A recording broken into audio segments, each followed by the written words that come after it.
Hi there, and welcome to our session, NASCAR Fan Intelligence Full Throttle in the Data Cloud. So we have 45 minutes today, and we have a jam-packed amount of information to share with you all, so we're really excited to do that. My name is Brendan Tissier. I'm a senior go-to-market lead at Snowflake on a team called Frostbite. We work with strategic customers like NASCAR to build out industry solution pilots that we can then showcase broadly with all of you here today. So we're excited to share some of the work that we've done with NASCAR today. I'll pass it over as well to Clay to introduce himself and to get going in the presentation. Yeah. Hey guys, thanks for sharing your day with us today. My name is Clay Owensby. I'm the Director of Data and BI Technology for NASCAR. And throughout today, what we're going to go over is really how we have changed a lot of our business strategy and how we're trying to transform our company into the digital age, if you will, and really how Snowflake and Frostbite, the Frostbite team and other teams in Snowflake have helped empower that, right? So a little bit about the agenda here. So we'll tell you a little bit about, what NASCAR's goals are, what we're looking to do, then introduce our tech stack, coined the NASCAR Data Garage, and really some strategies around that. And then we're going to go into the PII part of our business and look at our fans and how we're identifying our fans and then how we're engaging with those fans, right? And how Frostbite, the engagement that we started over a year ago, really kicked us off, and a lot of the terms that you're going to hear this weekend of AI, machine learning, modeling, scoring, and a lot of that thing, and how we're adapting to those technologies and like leading our company through the stages of becoming comfortable with machine learning and trusting what these numbers are saying, and then actually putting all that to work, right? So first of all, a little bit about NASCAR. You guys know we race cars, right? Just anybody not know that we race cars around a track, right? Turn left jokes are, let's save those for later, but that's okay. So the part of this really is that we're going to focus on today is providing an outstanding entertainment experience and continue to build globally diverse community of loyal fans. That's the key. First, what does a fan look like? Is a fan someone who comes to a race? Is a fan who plays fantasy? Is a fan someone who watches, as a viewer, watches on television, purchases merchandise, but never came to a race? So there's a lot of scenarios in this that we used modeling, and Frostbite came out with a lot of great work that helped us get to that, right? A little deeper here, obviously, like a lot of the terms you're going to hear in the sessions, it's how do we answer the questions, right? How do we get this data from a warehouse, from a tech stack, to our business securely, quickly, accurately, and all of those words. And then all in the same sentence, we're going to talk about how we built trust to do that, right, from our business. All right, so I wish the engineer was here that coined this phrase. His name was Steve. He worked with us for a bit. He's no longer with us, but he came up with the NASCAR Data Garage.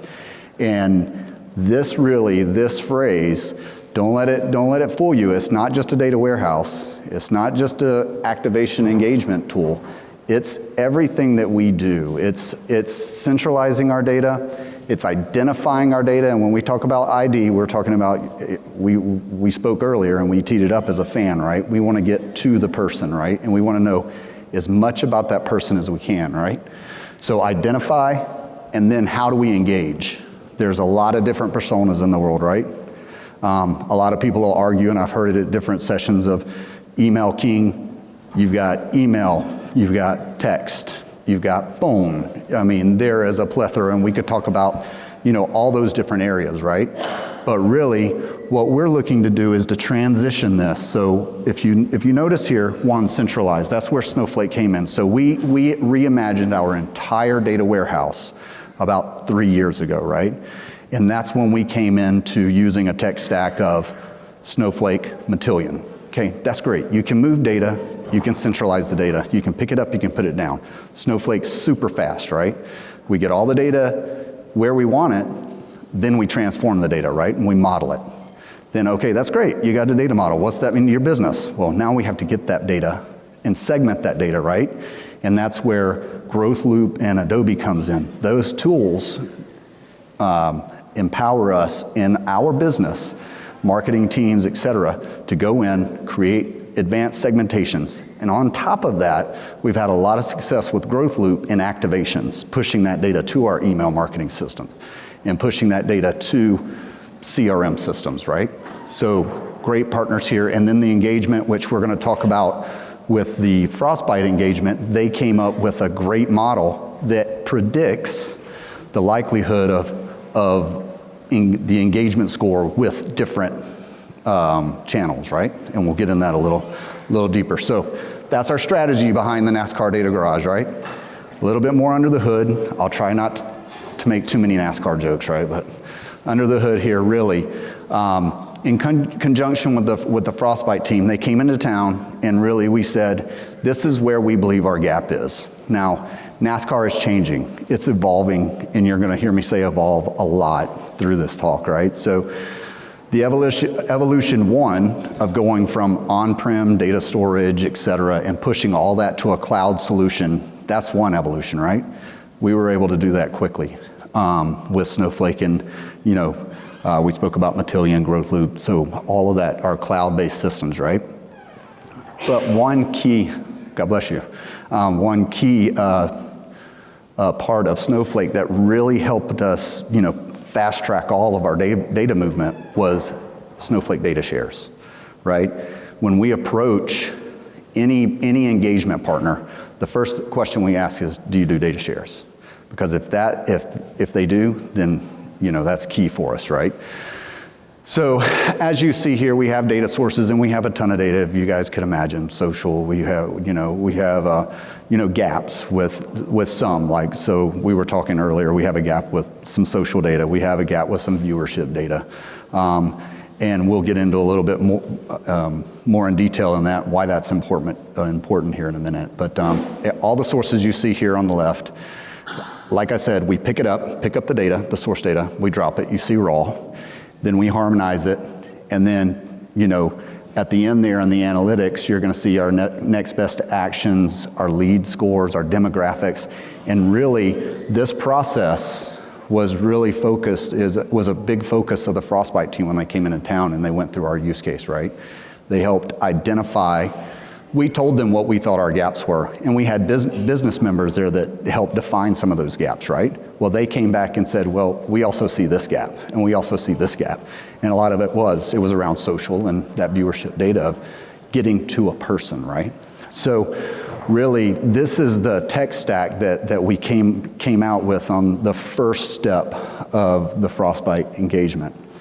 Now, yes, this is a little quirky, PhD fan. My leader, she razzes me a little bit because I come up with these weird names, and she says that the PhD fan is because you need a PhD to understand it. We also tried to come up with an acronym, a fan, like fanatics across NASCAR, like all that kind of stuff, right? But didn't really stick, but here we are. So let's talk about that fan. What are the categories of these fans and how do they engage with us? They either spend money, they don't spend money, and then they watch TV. Now you say, well, if you watch TV, you're kind of spending money, or maybe you're not. We had to throw TV in there, and that is a broad subject. We're not gonna go deep in TV and viewers, but the majority of the revenue that we see across a year comes from broadcast, right? It's not in our tickets. Yeah, I mean, don't get me wrong, tickets are great business, but the broadcast is what keeps the ship running, right? So as we look at people who spend, people who don't spend, or people who watch television, we started coming up with drivers, risers, rookies, bucket listers, and faders. Now, these are really categories, right? These are people that we came up that would spend money. And through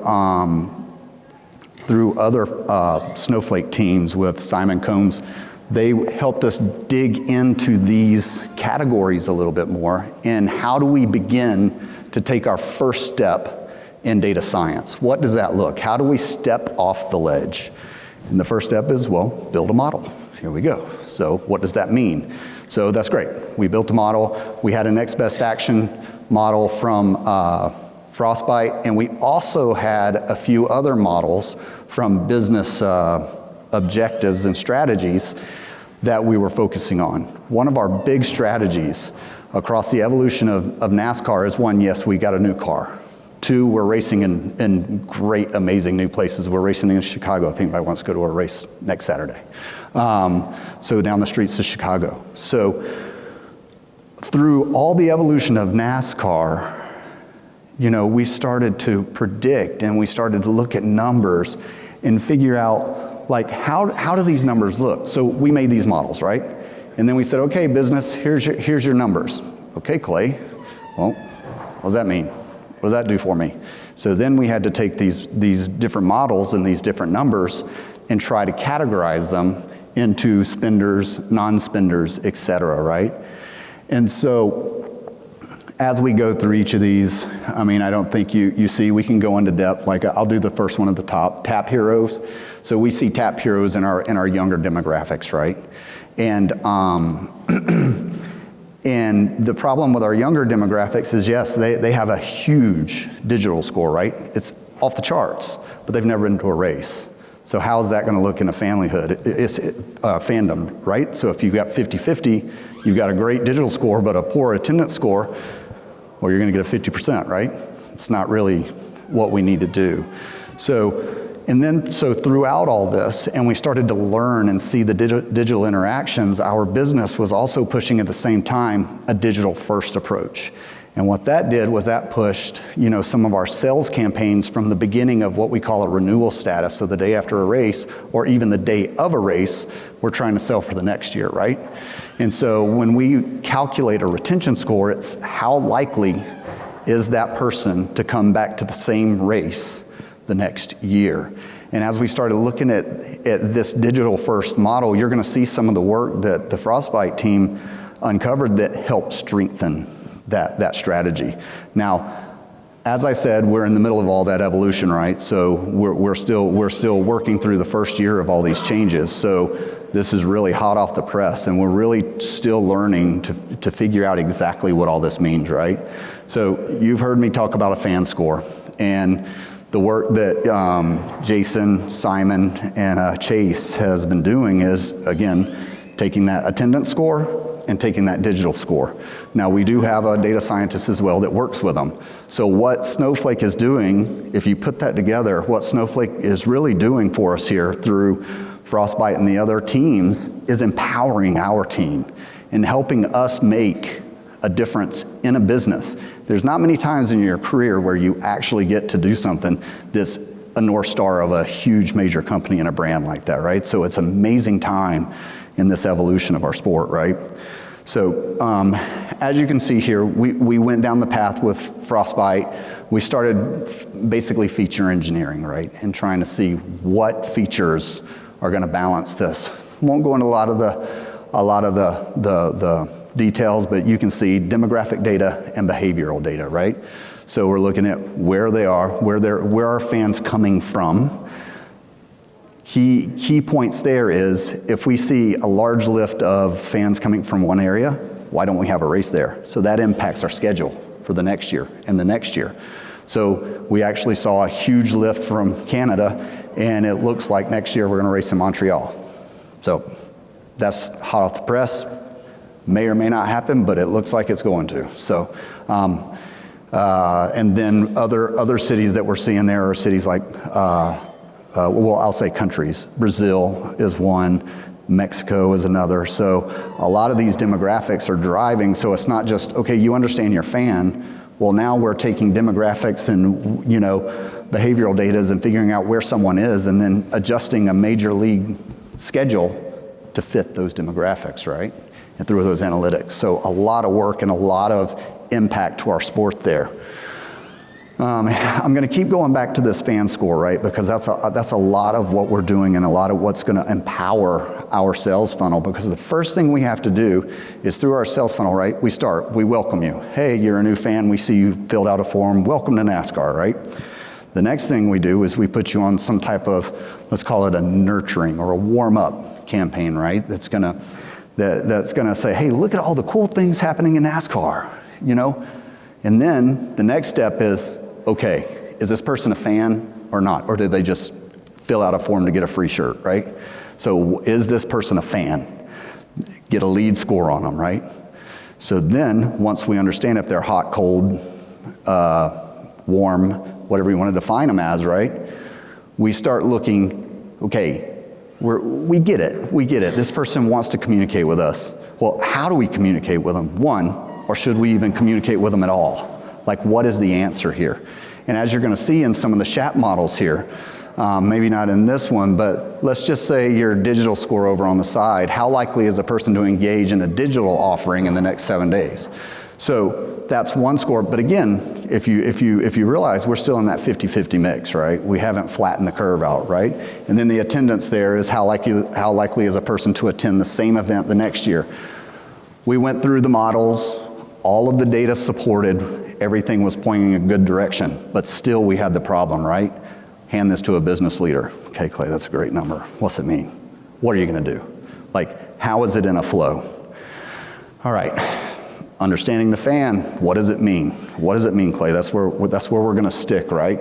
So, once we understood our fan and we knew, this was a warmish lead, this was a hot lead, it was a cold lead, and we can put different names around them, then we started, as mentioned, how do we now engage with that person? Now keep in mind in our evolution, we had a digital first approach, right? So it was, we're not gonna push every lead we have to a CRM system to start calling immediately, right? It was, I understand this person came to the Daytona 500. I understand this person has a high retention score. They have been to the Daytona 500 for the last 10 years and they brought 5 people each year. So, okay, how am I going to engage with that person? Where should I focus on an opportunity? Is it that person? Because to me it sounds like that person's going to buy their tickets anyways. Last 10 years, right? So as we started looking here, it's like, how are we affecting our own engagement and performance, right? And a lot of detail goes into this, right? CPA, cost per acquisition. So how much does it cost? How much do we spend to make a sale, to make a ticket sale, right? Or how much do we spend to sell a t-shirt or a hat or anything else, right? How much do we spend to gain a fan? So now we're back to, what's a fan? What do you mean? Is it somebody who watches TV? Is it somebody who comes to race? Is it somebody that buys a hat? Is it someone that plays fantasy and follows Chase Elliott? Not sure. So as we started looking into this stuff, we had to narrow everything down. And again, Frostbite coming in helped us understand that, okay, you've got a huge question here. What's our fan? That did very little for them. It started them, we got in the door, we got in a big fancy boardroom, right? We started talking about it. But then what was cool about the whole engagement was we started going through like this design thinking and learning session where we got boards and we started drawing in different parts of the business, put in their 2 cents of, well, what's a fan? What are we trying to do? And they prodded in, put it all together, and without any communication of, hey, this is a digital first approach, this is what we're trying to do, they come back with models like this that's supporting what we're trying to do and what we're thinking. So everything's starting to pass the sniff test, right? And our business leaders are like, hey, wait a minute, is that saying what I think it's saying? Yes, it is, and it's what they're thinking. So then we start getting the buy-in and people begin to trust us. Now, again, I'm not going too fast here because we're still at a point now where we have numbers and they're like, okay, Clay, what are we going to do with those numbers, right? This is where we get into a lot of the costs, right? And that next best action. So we start looking at that digital first idea, right? And we start saying, where are we spending money? Where are we making money? How much does it cost to call someone? How much does it cost to send an email? So then we start to understand, okay, we've got this sales flow. We were talking about the sales flow, right? And we start looking at, welcome, we're here, we're good. Thank you for joining the newsletter. We warm them up. Here's a lot of activities going on across NASCAR, wherever you are. If you're in the Northeast, hey, we're racing in Chicago. If you're in the Southeast, last week we raced in Nashville. We've got an amazing new car, and if you're really a gearhead and you want to get into the car stuff, we have an email series that says, we're racing on the streets of Chicago. We have to modify this car a little bit so that we're not like just echoing sound off these buildings, right? And we're making it pleasurable for someone to sit and watch a race, right? So getting really into the details of what we're doing with that engagement, right? And as we go, then we're saying, okay, is this person really a fan, or what are they doing, right? What are they just following us along? Are we going to be able to make a sale? And there's a lot of different, at that point, there's a lot of different questions. Is it an attendance? Is it getting them pushing ads for television viewership? Because remember, that's a big part of our income, right? So, or what type of fan is this? And then, what are we going to do? Where are we going to spend our money? Are we going to let them to come? Are we going to let that fan come to us first?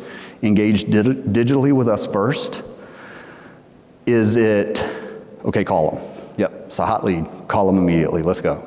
Get them on the phone and let's sell them a ticket. Is it send an email, let it sit. If they open it, form a customer journey where there's a lot of decision trees, if you will, that says if they do this, do that. If they do this, if it sits for 2 days and they don't open the email them again. Or is it send them a text message? If they click on the text message, send them an email about a topic that they clicked on the text about. So where we're trying to figure out is where we're spending money, where we're going to make the most money, and our next step that we're working on with the Snowflake team and Simon's group is trying to predict how likely a person is to opt out.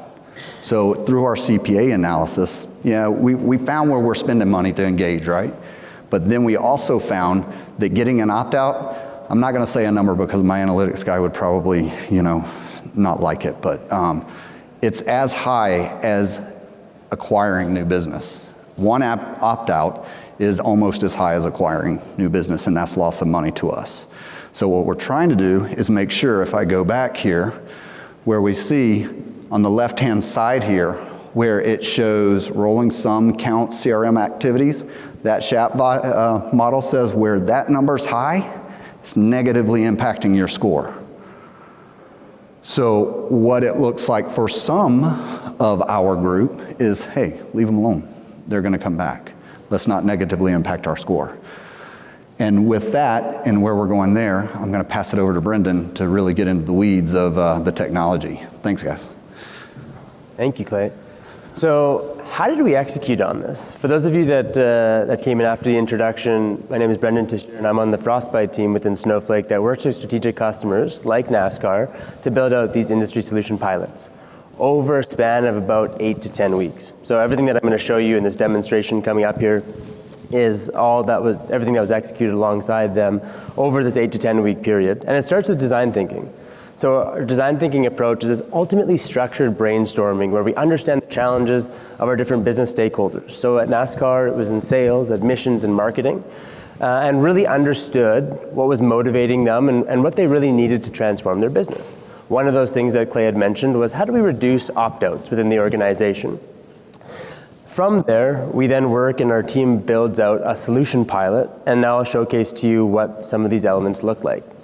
I'll look at this in kind of 3 core pillars first. So on the data harmonization side or data engineering side, this is kind of us establishing our FAN 360.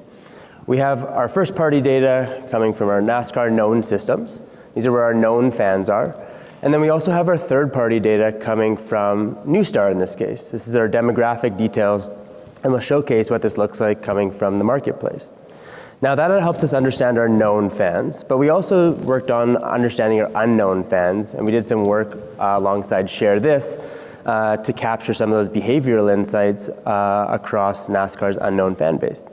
So now we have that foundation, and from that foundation of having that FAN 360, we could empower our data scientists to build out those lead scores and next best actions to determine how we interact with fans, who we contact, and how we reach out to them. And finally, we're then able to surface that into our analytics layer to make it available to our sales and marketing colleagues in whatever output or format they're looking for so they can consume it and to make decisions on it in a timely manner. All right, the live demonstration. So what will this example look like? Well, if we start off in box 1, we start off with what I had mentioned before, our overall population of our fan base. But who do we contact and how do we target them? Next thing we look at is to say, well, let's understand our fans. So we take our first party fan data, think about fan characteristics, their name, age, address, other details coming from our first party systems, including engagements. So did they subscribe to email? Were they active on the fantasy app? Did they sign up for Wi-Fi at a race? And the touch points go on and on. Then we can enrich that fan detail with third-party data from NewStar, so demographic details, number of children, do they read books, etc. We empower our data scientists to build out that lead score and next best action. We enable our sales and marketing teams, as I mentioned before, and then we can leverage this to create targeted marketing and sales campaigns based on the lead score and next best action that we created, ultimately tailoring content and messaging to fit each of the different segments that we have. So in the demonstration, as I mentioned, there's going to be kind of 3 core pillars that we'll see. The first is understanding our fan. Think about this as capturing our first-party data, enriching it with third-party data, and having that baseline for our data scientists. As I navigate over to Snowflake, here I can see in our Snowflake worksheet a couple things I want to highlight. Of course, we have a limited amount of time, so I just want to kind of show the power of what we had done. First thing is how many fans are we actually working with here?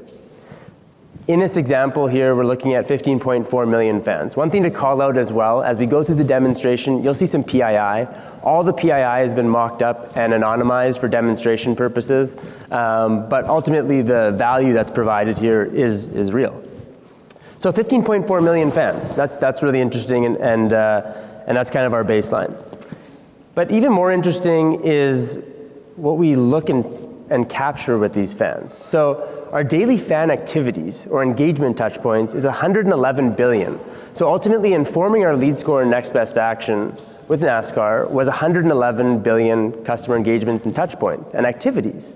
So this is everything to do, as I'd mentioned before. Did they sign up for Wi-Fi? Were they active on the fantasy app? Did they go to the website? Did they attend an event? Did they purchase merchandise? And the list goes on and on, as you can imagine, with 111 billion activities. Now, in addition to that as well, we can then take a look at some details around individual fans and their details. So we can take a look at some of this first-party data. Again, the PII has been anonymized here, but you can see that this specific fan has gone to 7 different venues, when they had activity, their customer lifetime value, their cost, et cetera, et cetera. Now that's a starting point, but we also want to then enrich our first-party data with third-party data coming from Snowflake's Marketplace. Snowflake's Marketplace has over 1,600 different data sets and across over 300 different data providers available for customers to access and leverage, segmented out by different categories. So we could look at this by, there's native apps, there's different featured providers, you can look at financial data sets, commerce, marketing, including demographic details. And Brendan, a few in there we need to call out there, is the weather data. How does weather impact? CPI, inflation data laid on top of our ticketing. How does that impact? Yeah. So all of that data flows into our NASCAR data garage now, right through the marketplace with no lift at all. That's amazing. Yeah, and even in addition to that as well, was looking at some of the demographic details. So in our case, for the project, we looked at NewStar demographic data, which has over 17,000 different demographic, psychographic, and behavioral attributes that we can pull in and enrich with our first-party data. Now, as I navigate back to the worksheet here, we can also then look at a combined view of our first and third-party data in one central place. So here is that combined view. We have our one specific fan here. Of course, we'd have this across all 15.4, but to make it simple and easy to kind of view, we can see some of our third-party information, how many books did they purchase, gifts and gadgets they purchased, and then ultimately as well, the first-party data around the venues they visited, the customer lifetime value, et cetera. So at that point, we've established that customer or fan 360. We have our first-party data combined with our third-party data to give us that foundation. Now, we're passing that off to our data scientist, who happens to be in the audience, Marie, and Marie built out our lead score and next best action models that I'll showcase now to ultimately help us to predict the likelihood of somebody to attend an event, but then also the medium of communication we should choose to message somebody with, right? And there's actually something quite interesting about the medium as well, that I'll highlight as I get into that. So, perfect. So the first thing is looking at our notebook around our lead score and understanding the likelihood of a fan to attend an event. What we'll see is a score from 0 to 1 highlighted, 0 being they're not likely to attend the event, and 1 being they're the most likely to attend the event. I'll spare some of the technical details as we set up the notebook, the model development. I'll kind of give some highlights. In our feature engineering, we considered that daily fan activities table, 111 billion activities and engagement touch points. We looked at fan demographics. We looked at the fan event history, which fans attended events in the past, and then venue demographics, which fans and demographic types attended these events in the past as well. We also navigate down, and we can then take a look at details that help us to predict likelihood of a fan to attend an event. So as we have all these different characteristics about our fans, which are the most meaningful? So here we're looking at our feature values that help us to understand those features that have the largest impact on our model, or the largest impact on predicting whether somebody's going to attend an event. Let me give you an example. So on the bottom we have our SHAP values, and so when our SHAP values is positive, we can see that it actually has a positive contribution for somebody attending an event. And when our SHAP value is negative, it has a decreased likelihood of them attending the event. We can also see the impact of our feature. So when a feature value is red, we can see that that's high. And when it's in blue, we can see that it's low. So let's look at one of our features here specifically. So the days until the event, to keep it simple. So when the days until the event is high, you can see that on the left-hand side, it actually has a negative likelihood that somebody's gonna actually attend the event. So it's not positively impacting the score. So this means that as we get closer to the event and it gets blue, it actually starts to increase the likelihood of somebody to attend an event, right? So when I'm 360 days out from a NASCAR event, I might not know what I'm doing, but when I'm 60 days out from an event, I know that I'm going to the Daytona 500. In addition to that as well, we can then also take a look at next best action. So now that we've understood who's going to attend the event and the likelihood of them attending, how do we communicate with them? How do we reach out to them? So in our pilot over that 8 to 10 week engagement, we looked at 3 actions: email, phone call, and no action. No action is important because as we have our 15.4 million fans, first of all, there's a cost associated with each of those different touch points. But there's also a lot of fans that no matter if you contact them or not, they're going to attend. So instead of over communicating with these individuals and messaging them about potentially content that might not be exactly what they're looking for, if you leave them alone, they're going no matter what. So let's look at what that breakdown looks like. Model was set up very similarly with the same foundation, but I'll highlight a couple of different things. As we get down to the exploration or the predictions, we can see that the model identified for us that there's 122,000 fans that should be recommended for email. There's also 150,000 that should have a phone call, but 15.1 million fans have no activity at this time. Now, what we had done as well was a daily lead score and daily next best action. So for every single NASCAR race, there's a score associated for every single fan, and the next best action is adjusted accordingly. So if in one day we do happen to call somebody, that would be fed into the model, and it would reflect accordingly, and most likely in the future, depending on what the model said, we might not contact them by phone call again. In addition to that, we can then also look at some of the explanation of the model very similarly to what we did for the lead score.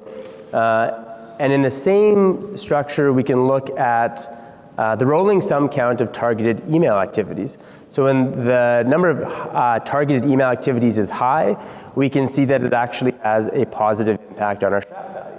So when we're contacting individuals in a targeted manner in content that resonates with them, it's positive. So now what we've done is we established that fan 360, enriched that fan, we took that foundation, and we built out that lead score and that next best action. Who do we contact and how do we contact them? Final thing we're going to do is then surface up those insights into more of a corporate view, as well as all the way down to a specific fan level of detail. So we can surface these insights at any level of detail, and we'll showcase a couple examples of what this looks like. Now, not shown here today as well is also our ability to build out a Streamlit application, which we could then take this information and for different personas, for example, we could build out this application and embed it inside of CRM and make it available for sales reps. In our example here, what I'll show is looking at potentially a view that some of their marketing personas would take a look at.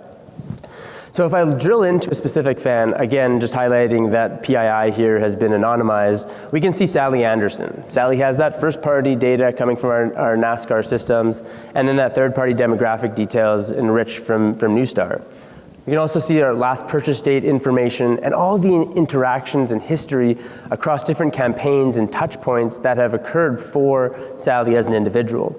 On the bottom right-hand side, we can then see as well all of our different NASCAR events. So as I had mentioned before, we have a lead score and next best action built out for every single fan at every single event. Here we can see that Sally has a lead score of around 54%. So as we stack rank Sally for that event, Sally's name would come up next to be contacted. And it looks like at this time, Sally's a great candidate for email. But as we email Sally more and more, this could adjust and we could see that maybe it's time for a phone call, no activity, and this would adjust accordingly. We can also then take a look at breaking this out for which customers are likely to attend an event, and also, as I'd mentioned before, stack rank them. So as an example, if we're looking at one of our NASCAR events, we can see a stack rank based on lead score, and all the details that would go into that to help inform sales and marketing colleagues on who to contact first, and then we can drill into those individuals and see how we're going to reach out to them. One of the things as well, I mentioned about design thinking, and there's a structured process around brainstorming and understanding what business users want. And one of the things that came out of that design thinking session was that business users didn't just want a score. Some of them also wanted to understand the justification behind that score. What was feeding that score? Don't just give me a number, help me understand what is actually coming up with that score. So for some individuals, not everybody, but for some, we surfaced up the insights from our notebook into Tableau, and we're looking here at our SHAP values, which indicate to us for this specific individual, as you can see, we could see that across all of these different all of our different fans. It looks like the rolling sum count of campaign email clicks has a positive impact, and that's why we're reaching out to this individual. The weekend years purchased that they've purchased in consecutive weekend or in consecutive years, so that's having a positive impact, et cetera, et cetera. So this informs these individuals on potentially what to talk to their prospects about or customers about for those individuals that are interested in it. So what did we just do there? We understood our fan, took our fan 360, leveraged that with our data scientists, built out that lead score and next best action, elevated it to the different personas within the organization across sales and marketing that can leverage that to make decisions. Yeah, thank you all for attending, and I think we're up for time, but yeah, we'll stick around for a bit here and can answer any questions.